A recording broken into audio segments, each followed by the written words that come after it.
ડાંગ જિલ્લાની ચારે નદીઓમાં ઘોડાપુર આવ્યા છે। અંબિકા, પૂર્ણા, ખાપરી અને ગીરા નદી બે કાંઠે વહેતી થઈ છે। ગીરા ધોધે રૌદ્ર સ્વરૂપ ધારણ કર્યું છે। કુદરતી સૌંદર્ય સોળે કળાએ ખીલી ઉઠ્યું છે। વરસાદી માહોલ વચ્ચે પ્રવાસીઓએ ગીરા ધોધ પાસે ગરબા લીધા હતા। અંબિકા અને પૂર્ણા નદીના પૂરથી નવસારી અને બિલીમોરા પર સંકટ સર્જાઈ રહ્યું છે। નીચાણવાળા વિસ્તારોમાં પાણી ભરાવાની શક્યતાથી વહીવટી તંત્ર એલર્ટ પર છે।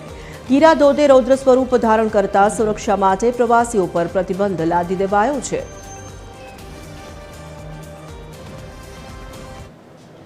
હાલની ભારે વરસાદની આગાહીને પગલે ગતરોજ ડાંગ જિલ્લામાં ભારે વરસાદ પડેલ છે, જેમાં આહવામાં 128 mm, 5 ઇંચ જેટલો વરસાદ, વઘઈમાં 183 mm, 7 ઇંચ જેટલો વરસાદ અને સુબીરમાં પણ 4 ઇંચ જેટલો વરસાદ પડેલ છે।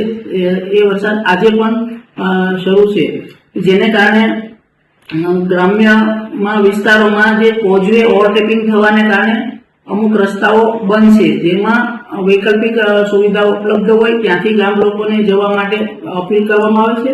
તેમજ નાગરિકોને નદી નાળા જળાશયોની નજીક નહીં જવા માટે અપીલ કરવામાં આવે છે।